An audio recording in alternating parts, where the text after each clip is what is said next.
Bienvenidos en esta tercera sesión del discipulado. En este tercer capítulo veremos la vida de Jesús o la obra de Jesucristo. Casi todo el mundo ha escuchado sobre Jesús, casi todo el mundo sabe sobre Jesús. En una canción, en una película, en un cartel, en una iglesia hemos escuchado sobre su muerte y resurrección.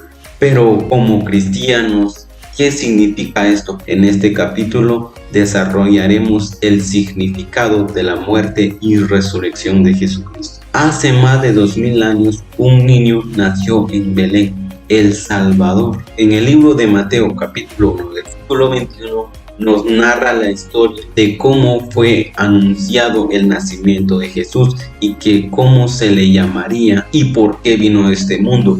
El propósito de Cristo, de Jesús, al venir al mundo es para salvarnos, no a los justos, no a los buenos, sino a los pecadores como nosotros. Esa es la razón primordial por la que vino Jesús, pero no solo es esa, también vino para enseñarnos cómo debemos de orar, cómo debemos de vivir, cómo amar a nuestro prójimo. Nosotros debemos de servir a las personas y no que las personas nos sirvan a nosotros. También nos enseñó que el bautismo era necesario y lo hizo con su ejemplo. Él se bautizó, no porque él era pecador, no.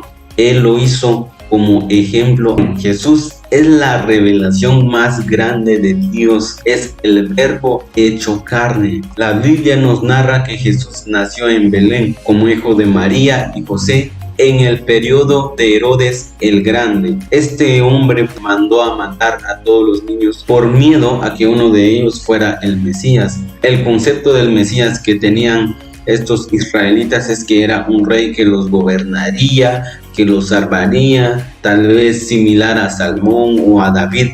Esto era el pensamiento de ellos. Por eso cuando él nació no lo vieron con buenos ojos porque lo veían como un profeta más. Pero Jesús no era un profeta más, sino que era Dios mismo, el verbo hecho carne. Jesús era el Hijo de Dios. En este año del rey Herodes el Grande, cuando mandó a matar a todos los niños, el ángel de Jehová le avisó a José para que salieran de Belén y se fueran a Egipto. Ahí estuvieron un tiempo hasta que después regresaron a Galilea para establecerse ahí. Y ahí fue donde Jesús estuvo durante su niñez. Ahí ya no sabemos nada sobre cómo fue la niñez de Jesús hasta su adolescencia a los 12 años. Después de esto no sabemos la adolescencia ni la juventud de Jesús. Hasta los 30 años aparece cómo Jesús empezó su ministerio después de trabajar con su padre como carpintero. Jesús comenzó su ministerio a la edad de 30 años. Jesús enseñaba en las sinagogas y anunciaba las buenas noticias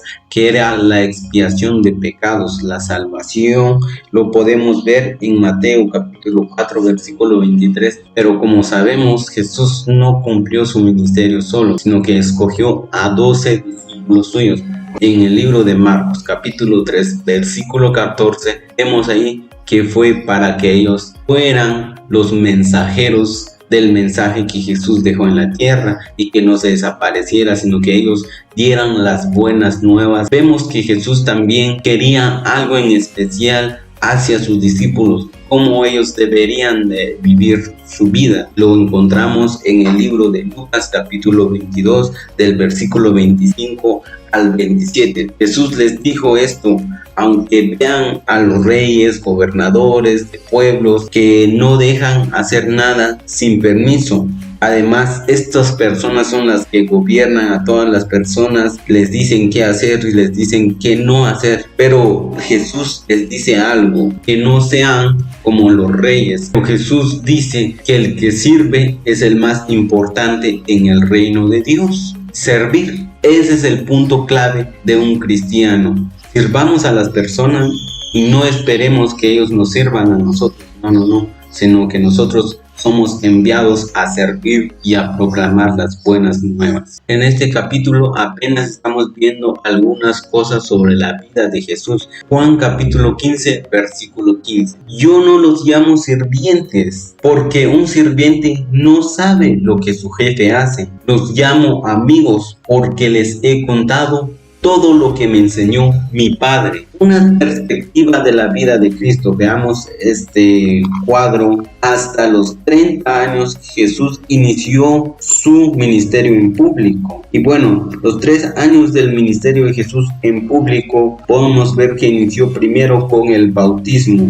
bautizado por Juan el Bautista. Segundo punto, en el desierto cuando fue tentado por Satanás. El primer milagro de Jesús es la conversión del agua en vino. Fue cuando asistió con su madre en una boda en Caná. La primera Pascua de Jesús fue la expulsión de los mercaderes. Y luego podemos ver la mujer en el pozo. Este es el primer año del ministerio de Jesús. La segunda Pascua de Jesús. También vemos ya la llamada de los apóstoles, de los 12, el sermón del monte, la parábola del sembrador, ganaderos endemoniados curados, los 12 apóstoles comisionados, cuando Jesús alimenta a las 5,000 personas, Jesús camina sobre el agua, la transfiguración y ese cambio que tiene Jesús, envió a los 70 a evangelizar, la resurrección de Lázaro de la muerte y la última semana de Jesús, la llegada a Jerusalén, la entrada triunfal y la expulsión de los mercaderes del templo y los días finales de Jesús, el gran mandamiento. ¿Y cuál es ese gran mandamiento que nos dejó Jesús? Amarás al Señor con todo tu corazón, con toda tu mente, con todo. Asimismo, el segundo semejante, amarás a tu prójimo como a ti mismo. Estos son los días finales del ministerio de Jesús, la conspiración de los judíos y Judas, así también la cena de la Pascua, la última Pascua de Jesús, el lavado de pies de los discípulos, la cena del Señor, la vid verdadera, la oración intercesora, la traición, el juicio ante el sumo sacerdote, el concilio, Pilato y Herodes, la muerte y crucifixión y entierro de Cristo, la resurrección, la aparición de los discípulos, la aparición de los 500 y la ascensión. Esto es una perspectiva de la vida de Jesús. Ahora veamos lo que es la muerte de Jesucristo. Y veamos las profecías del Antiguo Testamento predijeron todo esto, que Jesús moriría por nuestros pecados. En Lucas capítulo 18 versículo 31 al 33 vemos que Jesús habla de su muerte, donde habla de que los hombres, las autoridades, se burlarán de él, lo insultarán, lo escupirán incluso en la cara, lo golpearán y lo matarán, pero al tercer día él resucitará. El dolor que sintió es igual al dolor humano. Veamos lo que dice Mateo capítulo 27 versículo 34 al 44. Jesús se fue a la cruz voluntariamente. En el libro de Juan capítulo 10 versículo 18 vemos ahí que dice: mi Padre me ama porque estoy dispuesto a entregar mi vida para luego volverla a recibir. Está dispuesto. Jesús voluntariamente se ofreció por nuestros pecados. Nadie me quita la vida, sino que yo la entrego porque así lo quiero. Tengo poder para entregar mi vida y tengo poder para volverla a recibir, pues esto es lo que mi Padre me ha ordenado hacer. Jesús se fue a la cruz voluntariamente por nuestros pecados. Él nos dio la vida eterna, la salvación por causa de su muerte. Y ahora, ¿qué pasó con la muerte? Veamos, 1 Corintios capítulo 15 versículo 55 dice: ¿dónde está, oh muerte, tu aguijón? ¿Dónde, oh sepulcro, tu victoria? Ya que el aguijón de la muerte es el pecado y el poder del pecado la ley. Mas gracias sean dadas a Dios, que nos da la victoria por medio de nuestro Señor. Al momento que Jesús resucitó, la muerte perdió poder. Así como una abeja pierde su aguijón cuando pica, así también la muerte perdió su aguijón cuando picó a Jesús. Cuando nosotros recibimos el sacrificio de Jesucristo, la muerte ya no tendrá poder sobre nosotros. El apóstol Juan fue testigo de la muerte de Jesús. Uno de los momentos de su muerte declaró: consumado es. Esto lo podemos ver en el libro de Juan capítulo 19 versículo 30. Es una palabra en el griego que puede traducirse hecho o completado. Toda una obra redentora de Jesucristo se terminó. Significa que todos los pecados acumulados de todos los hombres fueron pagados en su totalidad por su muerte. Ahora que Jesús pagó todos los pecados, todo se lo debemos a Él. El pecado puede haber dejado una mancha en tu vida, pero Él la dejó tan blanca como la nieve. Ahora que sabes que tus pecados te han sido perdonados, no hay condenación. Lo único que queda por hacer es creer en Cristo. La obra de Cristo es absolutamente suficiente para salvarte. Ahora la pregunta es: ¿era necesario que Jesús muriera? Pues claro, pues si Jesús no hubiera muerto por nuestros pecados, estaríamos condenados. Ahora veamos la tercera y última sección, la resurrección de Jesús. Al resucitar físicamente, Cristo triunfó sobre el pecado y la muerte. Para los que confían en Él, reciban una nueva vida en este mundo y vida eterna en el venidero. ¿Y qué pasó al tercer día? Pues todos sabemos que Jesús resucitó. Veamos, dice que en el libro del Mateo capítulo 28 versículo 1, cuando llegaron María Magdalena y la otra María fueron a ver al sepulcro, de pronto hubo enfrente un temblor, porque el ángel del Señor bajó del cielo y acercándose al sepulcro quitó la piedra que lo tapaba y se sentó sobre ella. El ángel brillaba como un relámpago, su ropa era blanca como la nieve.